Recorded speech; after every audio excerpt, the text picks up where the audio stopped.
So I'm gonna have to apologize. This video is a bit of an impromptu.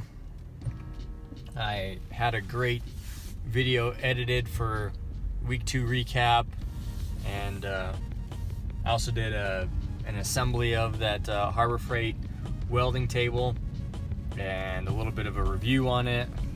And unfortunately, I deleted all that footage by mistake.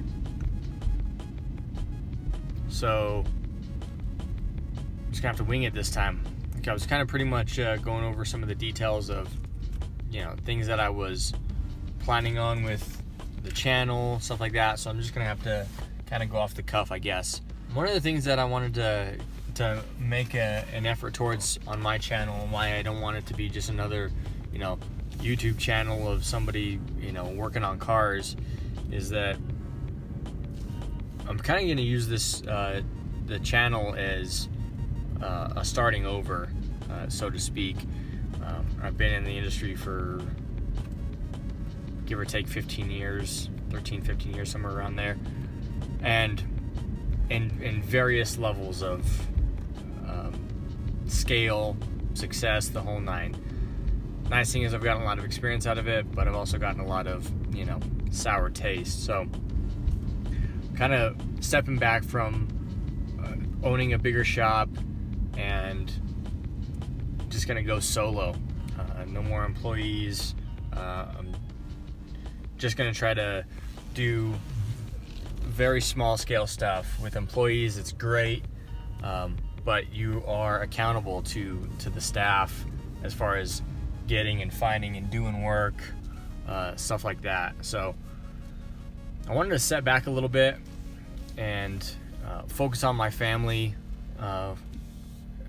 quite a bit more than I have in the last 3 years. So I've got a 3-year-old. He's about to turn 4 actually in a couple months, and I feel like over the last 3 years I haven't spent as much time as I would have liked to raise my son.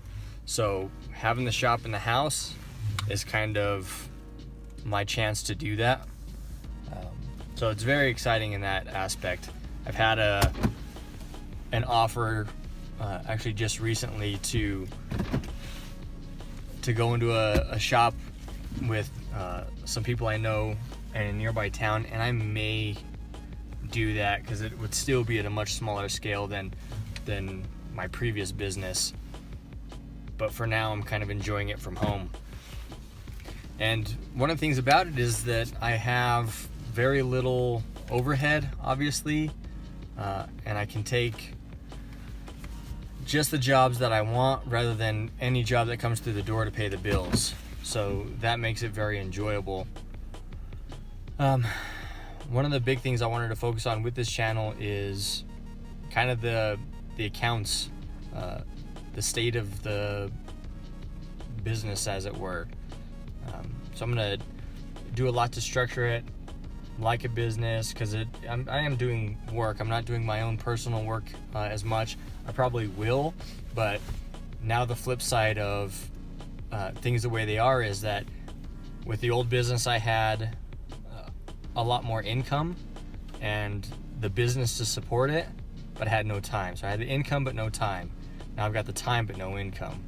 So my projects are still going to be on the back burner quite a bit, but it's just going to have to be the way it is.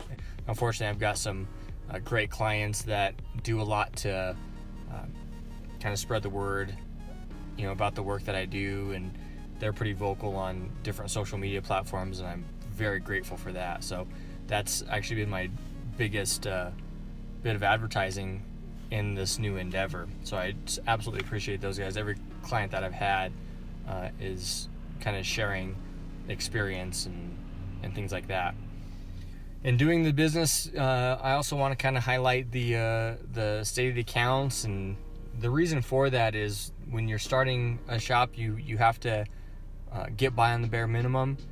Fortunately, I've over the last few years collected a lot of important bits of equipment for doing fabrication, so I've got a head start on most cases.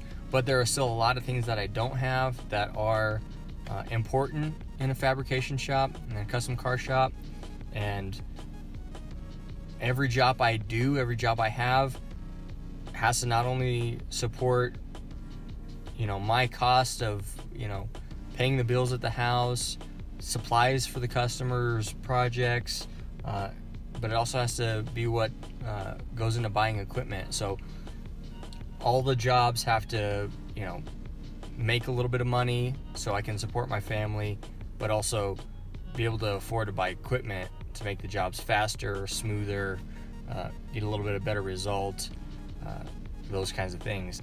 Now, that being said, I had a whole video edited for the week 2 recap. Again, it had a review of the welding table, a time lapse of me assembling it. It had me going into detail about plans for the future of the shop, what footage I have left over from the video that you were supposed to see. I think I might throw that in there a little bit. It's kind of the recap, or like a very simple review of the Harbor Freight welding table. I'm probably just gonna do it because I filmed it. It's there. It's the only part that didn't get deleted. I'm filming everything on iPhones, basically filming, editing everything on my phone. I want to try to keep it simple. Want to get the video edits done as quickly as possible, because I want to devote as much time as I can to the family. So that means I don't want to spend a bunch of time transferring data or files into one of my computers, doing editing there and dumping it out. That means everything I film has to be edited as quickly as possible so that I can get it back off my phone and free up space for other things in the future. So it kind of forces me to be quicker about it. So yeah, that being said, hopefully I don't come across this issue again. I actually have deleted files by accident a couple times, but been able to recover them. This time, no such fortune. I'm going to jump into basically whatever was left of the footage that didn't get lost and go from there. So another week and another project in the books. The table worked out okay. It did what I needed to do. It's a table that I don't have to be too emotionally attached to if it's surface gets messed up. A couple things I can't say that I like about it. I'm not really sure how to address it yet. Is that it's got a little bit of wobble to it pretty easily, and you can tell I threw a piece of plywood on the top of it to support the bumper, because it was just a little bit too much. It put a lot of spring in the table here. Probably before I go on using this for much else, I'm probably going to get a couple pieces of 1-inch angle, and underneath each one of these straight sections here, just run a section of angle iron underneath there, weld it up in place, and kind of give it a little bit of rigidity.